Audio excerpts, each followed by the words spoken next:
ചെമ്മീൻ കറി ഉണ്ടെങ്കിൽ 2 കറി വേണ്ടെന്ന് പഴമക്കാർ പറയാറില്ലേ? ഈ ചെമ്മീൻ കറി ഉണ്ടെങ്കിൽ ചെമ്മീനും വേണ്ട, ഗ്രേവി മാത്രം മതി. ഇതിൻ്റെ ഗ്രേവി ഒന്ന് തൊട്ടാൽ സാധാരണ ചോറ് മാത്രമല്ല, ഫ്രൈഡ് റൈസ്, ഗീ റൈസ് എന്തിൻ്റെ കൂടെയും വേണമെങ്കിൽ കഴിക്കാം.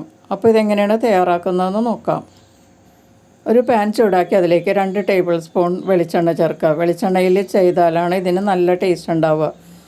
ഇതിലേക്ക് 1/2 ടീസ്പൂൺ വലിയ ജീരകം ചേർത്ത് ഒന്ന് പൊട്ടിക്കാം. വലിയ ജീരകം എണ്ണയിൽ കിടന്ന് നല്ലതുപോലെ മൂത്ത് നല്ല മണം വരുമ്പോഴേക്കും ഇതിലേക്ക് നമുക്ക് സവാള ചേർക്കാം. പൊടിയായി അരിഞ്ഞ 2 വലിയ സവാളയാണ് ഇതിലേക്ക് ചേർക്കുന്നത് കേട്ടോ. നമുക്ക് ഗ്രേവി ആണെങ്കിൽ സവാള കൂടുതൽ ചേർക്കണം. 2 വലിയ സവാള പൊടിയായി അരിഞ്ഞത് ചേർത്തിട്ടുണ്ട്. ഇനി ഇതൊന്ന് നന്നായിട്ടൊന്ന് വഴറ്റി കൊടുക്കാം. സവാള ഒന്ന് മൊരിഞ്ഞ് തുടങ്ങുന്നത് വരെ വഴറ്റി കൊടുക്കാം. ഇതാ ഇപ്പോൾ സവാളയൊക്കെ മൊരിഞ്ഞ് തുടങ്ങിയിട്ടുണ്ട്. ഇനി ഇതിലേക്ക് നമുക്ക് കുറച്ച് വേപ്പില ചേർത്ത് കൊടുക്കാം. നല്ല ഫ്രഷ് വേപ്പില ഉണ്ടെങ്കിൽ അതായിരിക്കും നല്ലത്. ഇല്ലെങ്കിൽ നിങ്ങളുടെ കൈകളിൽ ഏത് തരം വേപ്പിലയാണെങ്കിലും അത് ചേർക്കാം. എന്നിട്ടൊന്ന് മിക്സ് ചെയ്യാം. സവാളയുടെ കൂടെ കിടന്ന് ഈ വേപ്പിലയൊക്കെ നല്ലതുപോലെ പൊട്ടിക്കഴിയുമ്പോൾ ഇതിലേക്ക് 1 ടീസ്പൂൺ ഇഞ്ചി വെളുത്തുള്ളി പേസ്റ്റ് ചേർക്കാം. പിന്നെ ഇതിലേക്ക് ആവശ്യമുള്ള പച്ചമുളക്, എരിവിനുള്ള 1 പച്ചമുളക് വലുതാണ്, അത് ഞാൻ ചെറുതായി കട്ട് ചെയ്ത് ചേർത്തിട്ടുണ്ട്. നന്നായിട്ടൊന്ന് വഴറ്റി കൊടുക്കാം. ഇനി ഇത് നല്ലതുപോലെ സവാളയൊക്കെ മൊരിയുന്നത് വരെ വഴറ്റി കൊടുക്കാം. ഇപ്പോൾ സവാളയൊക്കെ നല്ലതുപോലെ മൊരിഞ്ഞിട്ടുണ്ട്. ഇഞ്ചി വെളുത്തുള്ളി പേസ്റ്റിൻ്റെ പച്ചച്ചുവയൊക്കെ മാറിയിട്ടുണ്ട്. ഇനി ഇതിലേക്ക് മസാലപ്പൊടികൾ ചേർത്ത് കൊടുക്കാം. 1/4 ടീസ്പൂൺ മഞ്ഞൾപ്പൊടി, 1.5 ടീസ്പൂൺ മല്ലിപ്പൊടി 2 ടീസ്പൂൺ തന്നെ ഞാൻ ചേർത്തിട്ടുണ്ട്. ഇനി 2 ടീസ്പൂൺ കാശ്മീരി മുളക് പൊടി, 1/2 ടീസ്പൂൺ കുരുമുളക് പൊടി, ഇതെല്ലാം കൂടി ചേർത്തിട്ടൊന്ന് വഴറ്റി കൊടുക്കാം. ഈ മസാല ഇപ്പോൾ കുറച്ച് ഡ്രൈ ആയിട്ടാണ് ഇരിക്കുന്നത്. നിങ്ങൾക്ക് വേണമെങ്കിൽ എത്രമാത്രം വേണമെങ്കിലും എണ്ണ ചേർത്ത് കൊടുക്കാം. ഞാനിപ്പോൾ ഇതുപോലെ അധികം എണ്ണ ചേർക്കാതെയാണ് ഉണ്ടാക്കുന്നത് കേട്ടോ. കൂടുതൽ എണ്ണ ചേർക്കാൻ താല്പര്യമുള്ളവർക്ക് കൂടുതൽ ചേർക്കാം. ഇനി ഇതിൻ്റെ പച്ചച്ചുവ മാറിക്കഴിയുമ്പോൾ ഇതിലേക്ക് 3 മീഡിയം തക്കാളി ചെറുതായി കട്ട് ചെയ്തത് ചേർത്ത് കൊടുക്കാം. സവാളയുടെ അളവിലും കുറച്ചുകൂടി കൂടുതൽ വേണം തക്കാളി ചേർക്കാൻ കേട്ടോ. ഇനി പുളിക്ക് ആവശ്യമുള്ള വാളംപുളി പേസ്റ്റ് ചേർത്ത് കൊടുക്കാം. ഞാൻ 2 ടീസ്പൂൺ വാളംപുളി പേസ്റ്റാക്കിയത് ചേർത്തിട്ടുണ്ട്. കൂടുതൽ പുളി ആവശ്യമുള്ളവർ അതനുസരിച്ച് ചേർക്കാം. ആദ്യം കുറച്ച് ചേർത്തിട്ട് പോരെങ്കിൽ ചേർത്ത് കൊടുക്കാം കേട്ടോ. ഇനി ഇതിലേക്ക് ആവശ്യമുള്ള ഉപ്പും കൂടി ചേർത്ത് കൊടുക്കാം. എന്നിട്ട് ഇത് നല്ലതുപോലെ വഴറ്റി കൊടുത്ത് തക്കാളിയൊക്കെ നല്ല സോഫ്റ്റ് ആവുന്നത് വരെ ഫ്രൈ ചെയ്യാം. ഈ സമയത്ത് മീഡിയം ഹീറ്റിൽ ഫ്രൈ ചെയ്യുന്നതായിരിക്കും നല്ലത്. അപ്പോൾ തക്കാളിയൊക്കെ പെട്ടെന്ന് കുക്കായി കിട്ടുകയും ചെയ്യും. മസാലപ്പൊടികളുടെ പച്ചച്ചുവയൊക്കെ മാറുകയും ചെയ്യും. ഇപ്പോൾ കണ്ടില്ലേ, തക്കാളിയൊക്കെ നല്ല പേസ്റ്റ് പോലെ ആയി കിട്ടിയിട്ടുണ്ട്. നല്ല കുഴമ്പ് രൂപത്തിലായിട്ടുണ്ട്. ഇതുപോലെ ആയി കിട്ടണം. ഇനി ഇതിലേക്ക് നമുക്ക് വെള്ളം ചേർത്ത് കൊടുക്കാം. നേരെ ചൂടുള്ള വെള്ളമാണ് ചേർക്കേണ്ടത് കേട്ടോ. ഇതിലേക്ക് ഞാനിപ്പോൾ 1/2 കപ്പ് വെള്ളം ചേർത്തിട്ടുണ്ട്. എന്നിട്ട് ഈ മസാലയെല്ലാം നല്ലതുപോലെ ഒന്ന് മിക്സ് ചെയ്ത് വെള്ളത്തിൽ അഴിപ്പിച്ചെടുക്കാം. ഇപ്പോൾ മസാലയൊക്കെ നല്ലതുപോലെ മിക്സ് ആയിട്ടുണ്ട്. ഇനി ഇതിലേക്ക് ബാക്കി വെള്ളവും കൂടി ചേർത്ത് കൊടുക്കാം. ഞാൻ 1 കപ്പ് വെള്ളമാണ് എടുത്തത്. അതിലാദ്യം 1/2 കപ്പ് ചേർത്ത് ഇപ്പോൾ വീണ്ടും 1/2 കപ്പും കൂടി ചേർത്തിട്ടുണ്ട്. ഒത്തിരി വെള്ളം ചേർക്കരുത്. ഇത് കുറച്ച് കുഴമ്പ് രൂപത്തിലുള്ള ഗ്രേവിയാണ്. അതുകൊണ്ട് അധികം വെള്ളം ചേർക്കേണ്ട ആവശ്യമില്ല.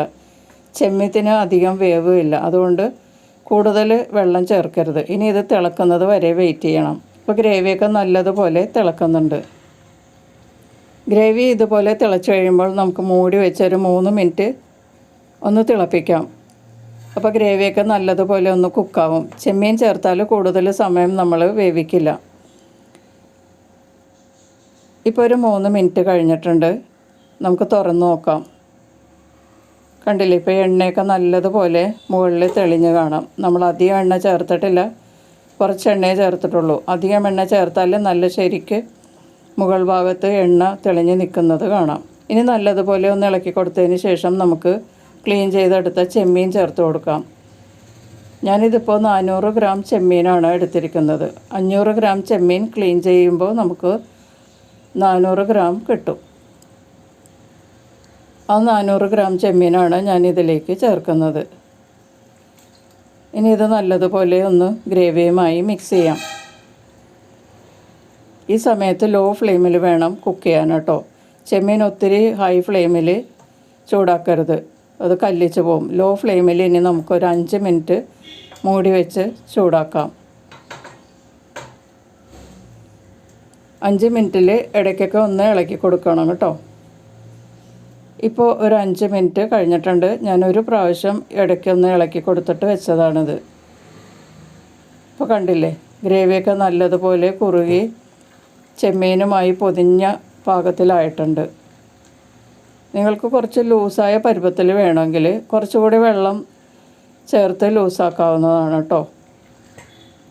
ഇത് നമ്മൾ സെർവ് ചെയ്തൊക്കെ കഴിയുമ്പോഴേക്കും നല്ല പൊതിഞ്ഞ രൂപത്തിലിരിക്കും. തണുക്കുമ്പോഴേക്കും ഈ ഗ്രേവിയൊക്കെ കുറച്ചുകൂടി തിക്കാകും.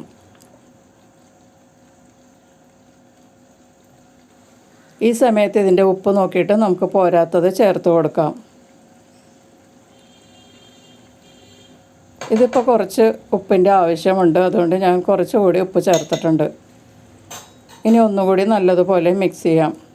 ഇപ്പോൾ കറി നന്നായിട്ട് റെഡി ആയിക്കൊണ്ടിരിക്കുകയാണ്. നിങ്ങൾക്ക് വേണമെങ്കിൽ അവസാനം കുറച്ച് വേപ്പിലയും കൂടി ചേർത്തിട്ട് മിക്സ് ചെയ്തിട്ട് സ്റ്റവിൽ നിന്ന് മാറ്റാം. ഇപ്പം ഞാൻ വേപ്പില ഒന്നും ചേർക്കുന്നില്ല. നമുക്കിത് സ്റ്റവിൽ നിന്ന് മാറ്റാം. നല്ല ടേസ്റ്റായിട്ടുള്ള ചെമ്മീൻ കറിയാണ്. നല്ല മണമൊക്കെയാണ് വരുന്നത്. കണ്ടില്ലേ, ഗ്രേവിയൊക്കെ നല്ല കുറുകുറായാണ് ഇരിക്കുന്നത്. ഈ കറി നമുക്ക് ചോറിൻ്റെ കൂടെ കഴിക്കുകയാണെങ്കിൽ ചെമ്മീത്തിൻ്റെ ആവശ്യമില്ല. നമ്മൾക്ക് ആ ഗ്രേവി കൂട്ടി തന്നെ കഴുത്ത് വരെ ചോറ് തിന്നാൻ പറ്റും. പിന്നെ ഇത് നമുക്ക് ഫ്രൈഡ് റൈസിൻ്റെ കൂടെയും ഗീ റൈസിൻ്റെ കൂടെയൊക്കെ കഴിക്കാം. പിന്നെ അതുപോലെ അപ്പം, ഇടിയപ്പം, പുട്ട് മാത്രമല്ല ചപ്പാത്തി, പൊറോട്ട, നാൻ എന്നിൻ്റെ കൂടെയൊക്കെ കഴിക്കാം. വളരെ ടേസ്റ്റി ആയിട്ടുള്ളൊരു ചെമ്മീൻ കറിയാണിത്. ഇത് വേണമെങ്കിൽ നമുക്ക് ചോറ് കെട്ടി കൊണ്ടുപോകാനൊക്കെ നല്ലതാണ്. ലഞ്ച് ബോക്സിലൊക്കെ വെച്ചുകൊണ്ട് പോകാൻ വളരെ നല്ലൊരു കറിയാണ്. കുറച്ച് കൂടുതൽ ഇതുപോലെ ഉണ്ടാക്കിയിട്ട് ചെറിയ ചെറിയ കണ്ടെയ്നറിലാക്കി ഫ്രിഡ്ജിൽ വെച്ചാൽ നമുക്ക് ഓരോ ദിവസവും ചോറ് കിട്ടാനുള്ളത് രാവിലെ എടുത്തിട്ട് ചൂടാക്കിയിട്ട് ലഞ്ച് ബോക്സിൽ വെച്ചുകൊണ്ട് പോകാനും നല്ലതാണ് കേട്ടോ. അപ്പോൾ നമുക്കിതൊന്ന് സെർവ് ചെയ്ത് നോക്കാം. കണ്ടില്ലേ, ഇതിപ്പോൾ കുറച്ച് തണുത്തപ്പോഴേക്കും നല്ല കുറുകിയ ഗ്രേവി ചെമ്മീനിൽ പൊതിഞ്ഞ രീതിയിലാണ് ഇരിക്കുന്നത് കേട്ടോ. ഇത് കണ്ടാൽ ആർക്കും വിശപ്പ് തോന്നും. സൂപ്പർ ടേസ്റ്റാണ്. എൻ്റെ വായിൽ നിന്നും വെള്ളമൊക്കെ വരുന്നുണ്ട് ഇത് കണ്ടിട്ട്. ഇതുണ്ടാക്കാൻ ഒത്തിരി ചേരുവയുടെ ആവശ്യവുമില്ല. വളരെ കുറച്ച് ചേരുവ മാത്രം മതി. നമ്മുടെ കൈകളിലുള്ള ചേരുവയൊക്കെ കൊണ്ടാണ് ഇതുണ്ടാക്കിയിരിക്കുന്നത്. പെട്ടെന്ന് തയ്യാറാക്കി എടുക്കാനും പറ്റിയൊരു കറിയാണിത്. അപ്പോൾ എല്ലാവരും ഒന്ന് ട്രൈ ചെയ്ത് നോക്കിയിട്ട് നിങ്ങളുടെ അഭിപ്രായങ്ങളും നിർദ്ദേശങ്ങളും ഒക്കെ അറിയിക്കുക. വീഡിയോ ഇഷ്ടമായാൽ ലൈക്ക് ചെയ്യുകയും നിങ്ങളുടെ ഫ്രണ്ട്സിനൊക്കെ ഒന്ന് ഷെയർ ചെയ്ത് കൊടുക്കുകയും ചെയ്യുക. ചാനൽ സബ്സ്ക്രൈബ് ചെയ്തൊന്ന് സപ്പോർട്ട് ചെയ്യുകയും ചെയ്യണം കേട്ടോ. അപ്പോൾ നമുക്ക് വീണ്ടും മറ്റൊരു റെസിപ്പിയുമായി കാണാം. Thank you.